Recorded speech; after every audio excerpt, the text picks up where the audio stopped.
dois passer par Gilgal. Alors, ouvrons notre Bible dans Josué chapitre 5. Josué chapitre 5. Verset 1. Lorsque tous les rois des Amoréens qui sont au-delà du Jourdain, à l'ouest, et tous les rois des Cananéens, près de la mer, apprirent que l'Éternel avait mis à sec le cours du Jourdain devant les Israélites, jusqu'à ce qu'ils aient passé, le cœur leur manqua et ils perdirent le souffle devant les Israélites. En ce temps-là, l'Éternel dit à Josué, « Fais-toi des couteaux. » Vous savez que Josué, en hébreu, a la même racine que Jésus, Yeshua. Donc Josué préfigure bien Jésus. Jésus, qu'est-ce qu'il a fait à la croix? Il a acquis toute la victoire. Il nous a donné des promesses. Josué donne des promesses aux enfants d'Israël pour acquérir la terre promise. Josué est Jésus de l'ancienne alliance. Donc Jésus va prendre ses couteaux à lui. Dieu dit à Josué, fais-toi des couteaux. Jésus prend le couteau aussi pour toi. Pour la circoncision.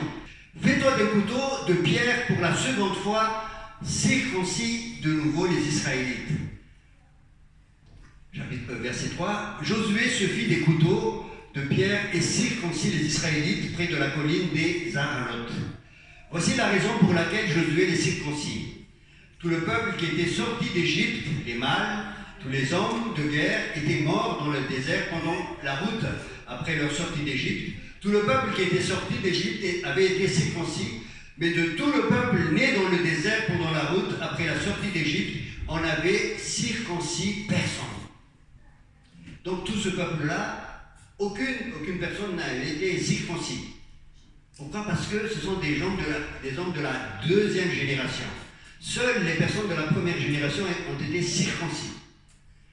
Verset 6. En effet, les Israélites avaient marché 40 ans dans le désert jusqu'à la disparition du contingent des hommes de guerre sortis d'Égypte qui n'avaient pas écouté la voix de l'Éternel. L'Éternel leur avait juré de ne pas leur faire voir le pays que l'Éternel avait juré à leur père de nous donner, pays des courants du lait et du miel. Verset 7. Ce sont leurs fils qu'il établit à leur place. Josué les circoncis, car ils étaient incirconcis, du fait qu'on ne les avait pas circoncis en route. Lorsqu'on eut achevé de circoncire toute la nation, ils restèrent sur place dans le camp jusqu'à leur guérison. L'Éternel dit à Josué, verset 9, « Aujourd'hui, j'ai roulé loin de vous la honte de l'Égypte. » Circoncision, la honte enlevée. Aussi a-t-on appelé ce lieu du nom de Gilgal. Jusqu'à aujourd'hui. Verset 10, les Israélites campèrent à Gilgal, ils célébrèrent la Pâque. La Pâque, qu'est-ce que ça veut dire? La croix. Vous êtes d'accord avec moi? À quel moment Jésus a été crucifié? À Pâques. La Pâque de l'Ancienne Alliance préfigure la croix de Jésus. Ils célébrèrent Pâques le 14e jour de mois au soir dans les plaines de Jéricho, juste avant Jéricho. Ils mangèrent des productions du pays, des pains sans levain, du grain rôti, le lendemain de la Pâque en ce jour même. Donc, Jéricho était en face, on est dans la plaine de Jéricho, mais pas de Jéricho sans Gilgal.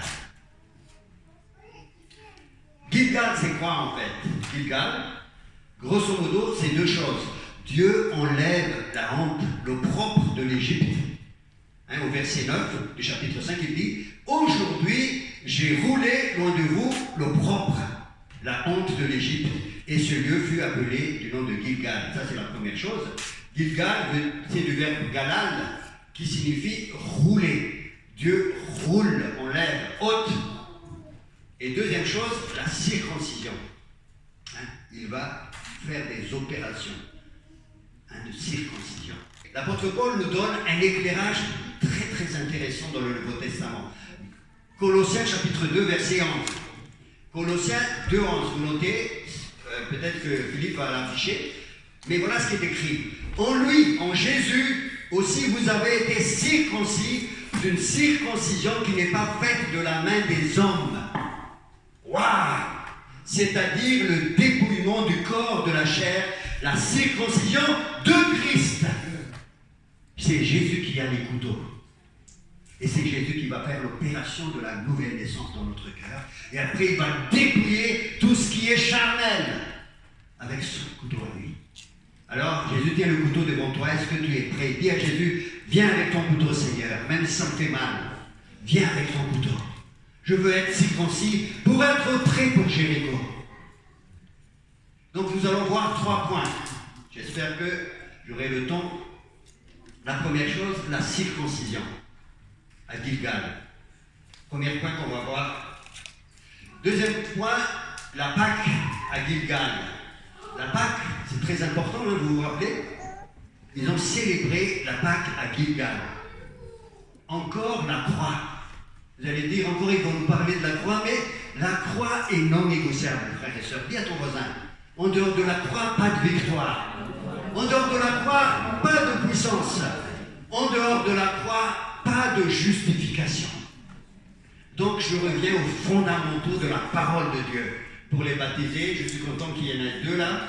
Hein, la parole de Dieu, c'est la base. Et la troisième chose, l'opprobre, la honte, il faut rouler tout ça. Il faut libérer tout ça, le peuple de Dieu.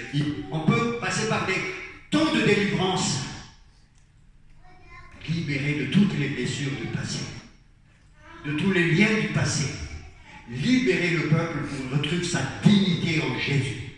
Son identité. Alléluia! Dis à ton voisin, à ta voisine, tu vas retrouver ton identité en Jésus. L'opprobre sera enlevé. Amen. Tu as besoin d'un changement, d'une opération intérieure avec les couteaux de Jésus. Romains chapitre 2, verset 29, c'est écrit, Romains 2, 29, notez bien, pour avoir un éclairage de ce que c'est la circoncision dans le Nouveau Testament.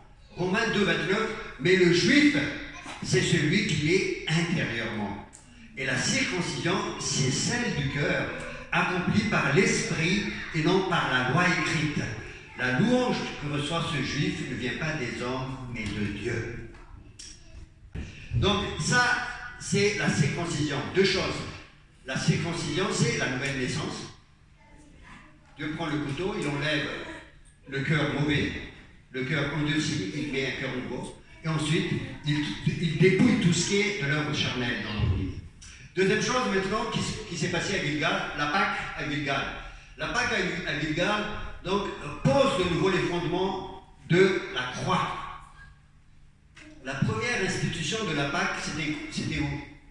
La Pâque, c'est une fête chrétienne ou une fête juive? J'ai essayé de mettre des fondations dans votre... C'est une fête chrétienne ou une fête juive? C'est une fête juive. Et c'était à quel moment? Sortie d'Égypte. Exode chapitre 12.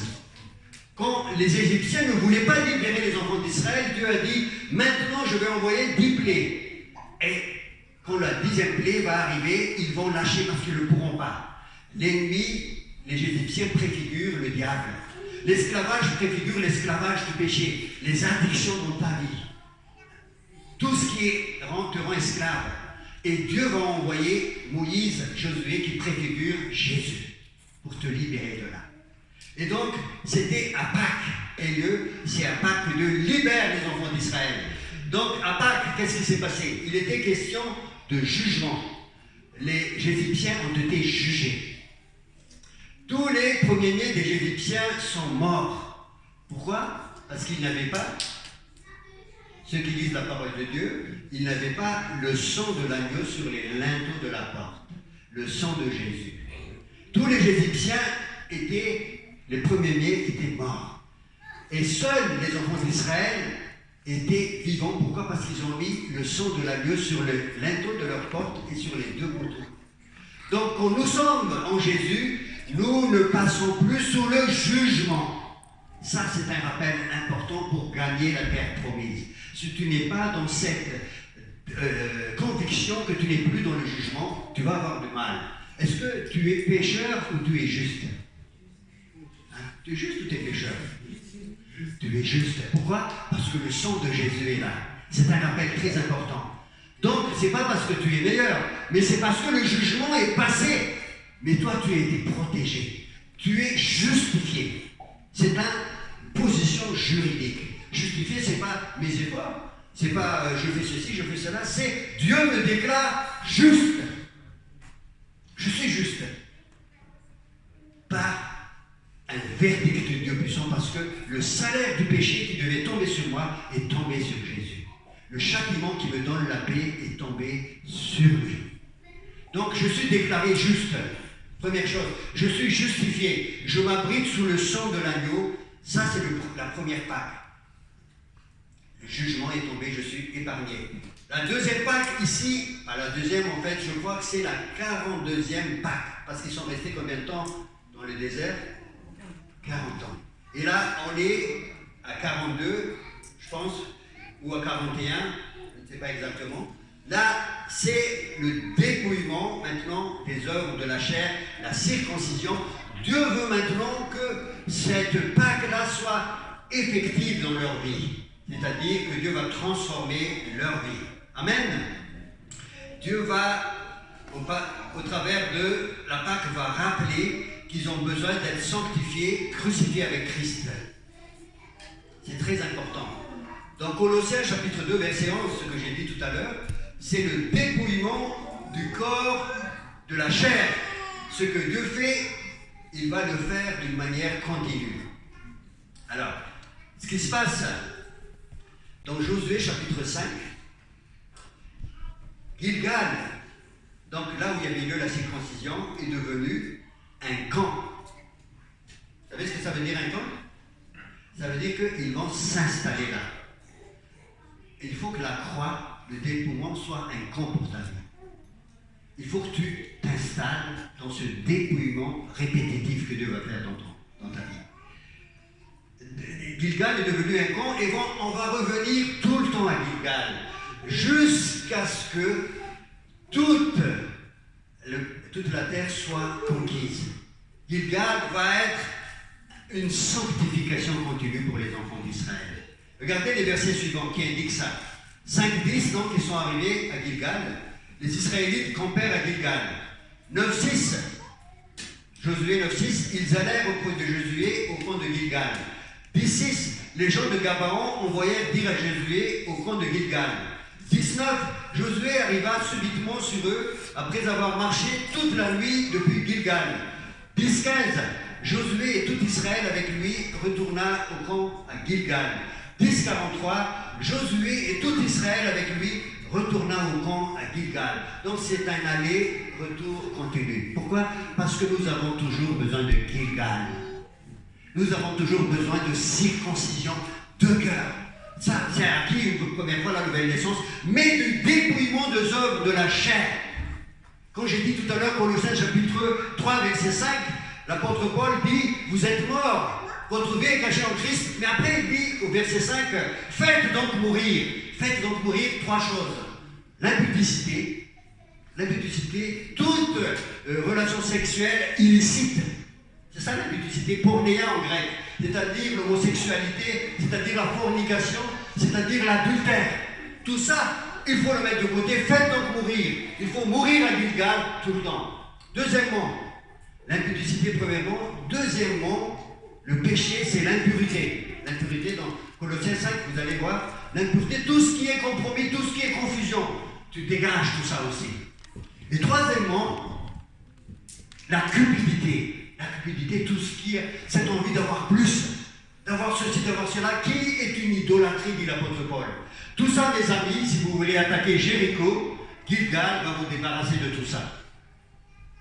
Sinon, ce ne sera pas possible, Jéricho. Les enfants d'Israël avaient les yeux sur Jéricho, Dieu avait les yeux sur Gilgal. La grande conquête qui va suivre après, ça va être terrible si nous ne sommes pas passés par Gilgal. Regardez dans le péché d'Achan. Achan, c'est celui justement qui a amené les enfants d'Israël dans l'échec. Dans Josué chapitre 7, verset 20, en fait, Achan avait une cupidité non guérie dans son cœur. Et au verset 20 du chapitre 7, regardez ce qui est écrit. Josué dit à Achan, dis maintenant les détails de ce que tu as fait.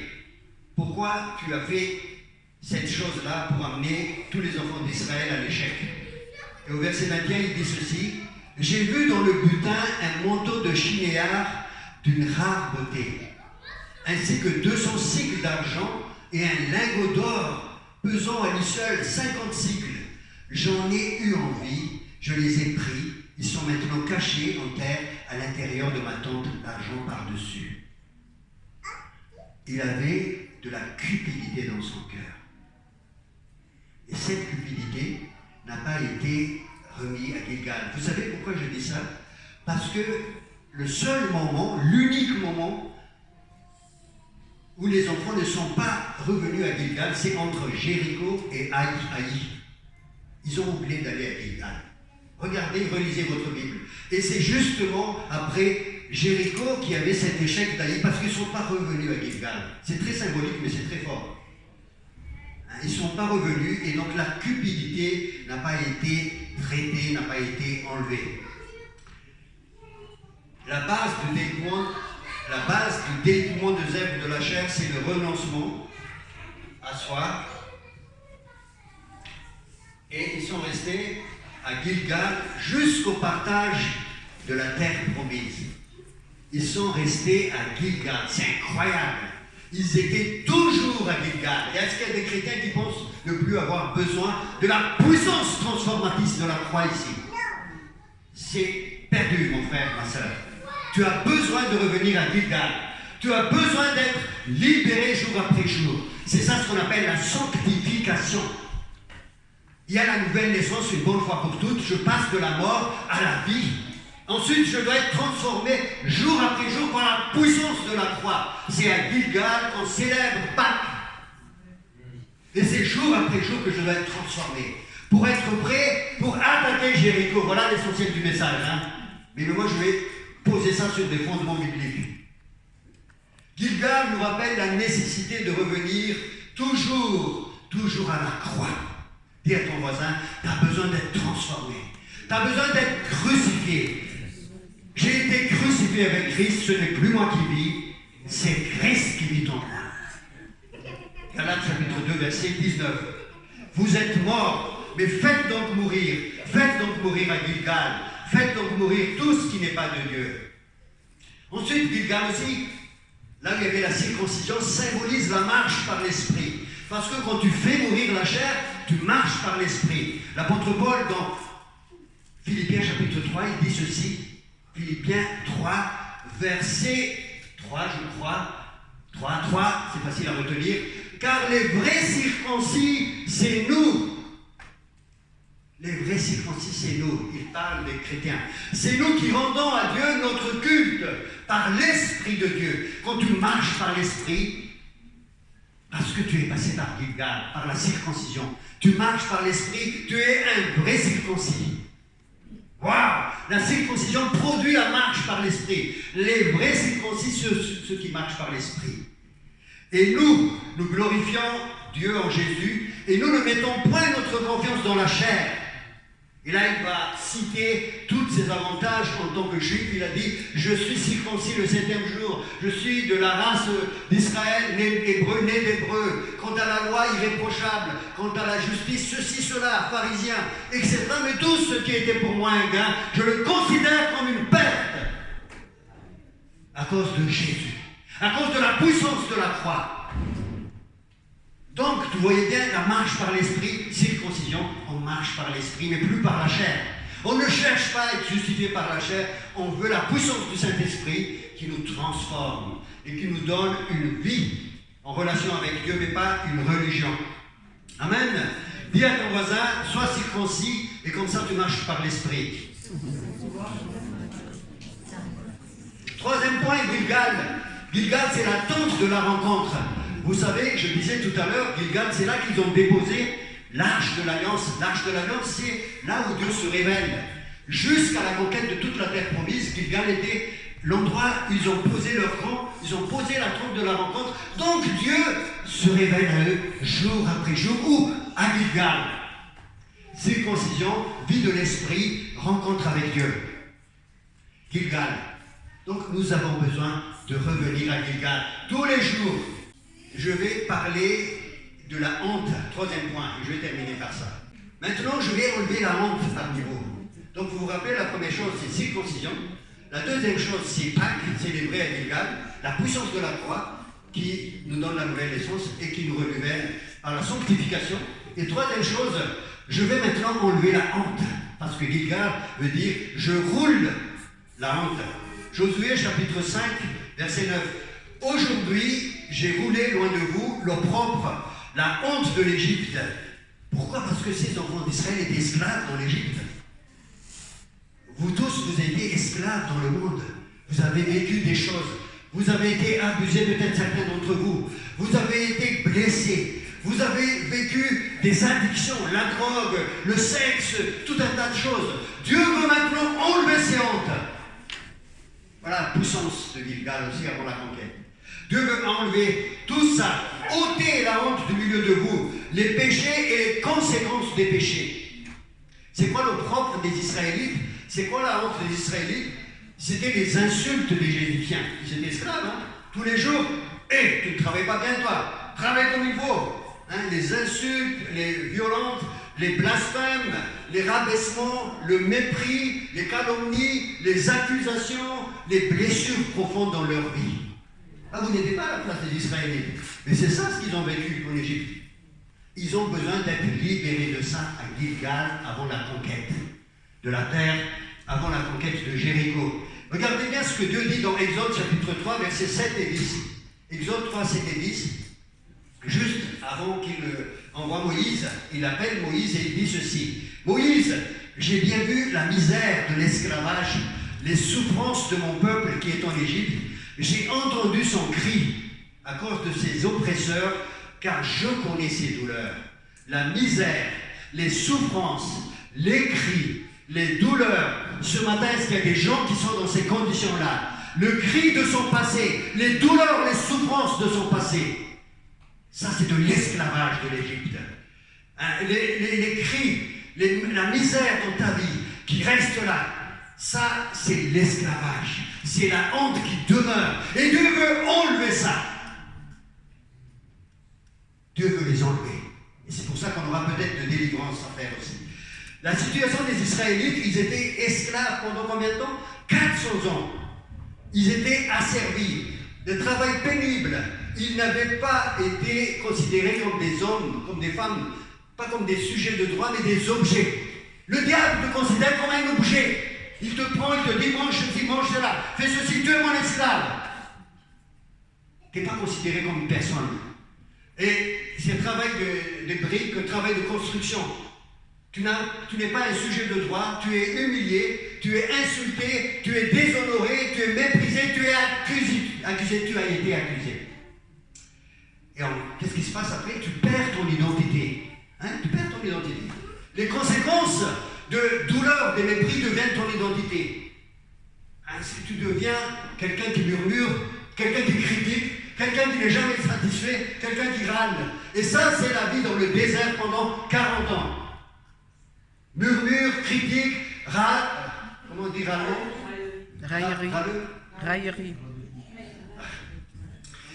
Tout ça, habituellement sur toi, sur soi, tout ça devient ton identité. L'esclavage du péché détruit ton identité. L'esclavage du péché a détruit ton identité. Dis ça à ton voisin. L'esclavage du péché, l'addiction, tout ça a détruit ton identité. Comment enlever ça? Aujourd'hui, j'ai roulé loin de vous la honte de l'Égypte. Le temps est arrivé, frères et sœurs, pour toi, d'être libéré aujourd'hui. Qui veut être libéré aujourd'hui? Dieu dit, j'ai enlevé. C'est Dieu qui enlève, c'est pas moi. C'est Dieu qui enlève. Il nous donne l'autorité, mais c'est lui qui enlève. Jésus a pris la malédiction du péché sur lui. Christ nous a rachetés de la malédiction de la loi, étant devenu malédiction pour nous. Car il est écrit, maudit soit quiconque est pendu au bois. Galates chapitre 3, verset 13. Christ nous a rachetés de la malédiction du péché, de l'esclavage. Dans le Nouveau Testament, l'opprobre, on parle de l'opprobre de Jésus. Vous avez déjà entendu ça? L'opprobre est tombé sur Jésus. Toutes les souffrances, les cris qu'on te crie, Dieu sauve-moi, tout ça est tombé sur Jésus. Les souffrances, les douleurs, la honte, les blessures, Jésus les a reçues. Donc tu es délivré de ça. Dieu l'enlève aujourd'hui. Moïse a préféré l'opprobre de Christ aux richesses de l'Égypte. Comment retrouver ton identité? Romains chapitre 8, versets 15 et 17. Romains chapitre 8, versets 15 et 17. Lisez cela avec moi. Et vous n'avez point reçu un esprit d'esclavage, de servitude, pour être encore dans la crainte. Mais vous avez reçu un esprit d'adoption par lequel nous crions « Abba Père ». Maintenant, c'est nous qui crions « Abba Père ». Avant, nous crions, j'ai entendu ces cris du Dieu, maintenant tu cries et tu dis « Abba Père ». Et l'Esprit lui-même rend témoignage en notre esprit que nous sommes enfants de Dieu. Si nous sommes enfants de Dieu, nous sommes héritiers, co-héritiers avec Christ. Amen. C'est ça ce que tu es maintenant. Et Dieu va enlever l'esclavage. Dieu va enlever les conséquences qui ont déformé ton identité. Et en tant qu'Église, ensemble, nous avons une identité aussi. C'est un 1 Pierre 2,9 qui dit « Vous par contre, vous êtes une race élue. Vous êtes une nation sainte. Vous êtes des prêtres royaux. Vous êtes un peuple racheté afin d'annoncer les vertus de celui qui vous a appelé des ténèbres à son admirable lumière. » Avant, vous n'étiez pas un peuple. Avant, tu n'étais pas un peuple. Maintenant, vous êtes le peuple de Dieu. Dis à ton voisin, tu es le peuple de Dieu maintenant. Avant, vous n'avez pas obtenu miséricorde. Maintenant, vous avez obtenu miséricorde. Dis à ton voisin, ta voisine, tu as obtenu miséricorde et tu es maintenant ambassadeur, ambassadrice de Jésus. Maintenant, Dieu va rouler la pierre. Dieu va enlever. Maintenant, Dieu va enlever tout ce qui est honte, tout ce qui est opprobre, et pour libérer la vie de résurrection. Amen. Je reviens encore à la croix. Maintenant, je vais vous demander de vous lever. Qui a besoin de délivrance par rapport à l'esclavage de l'Égypte?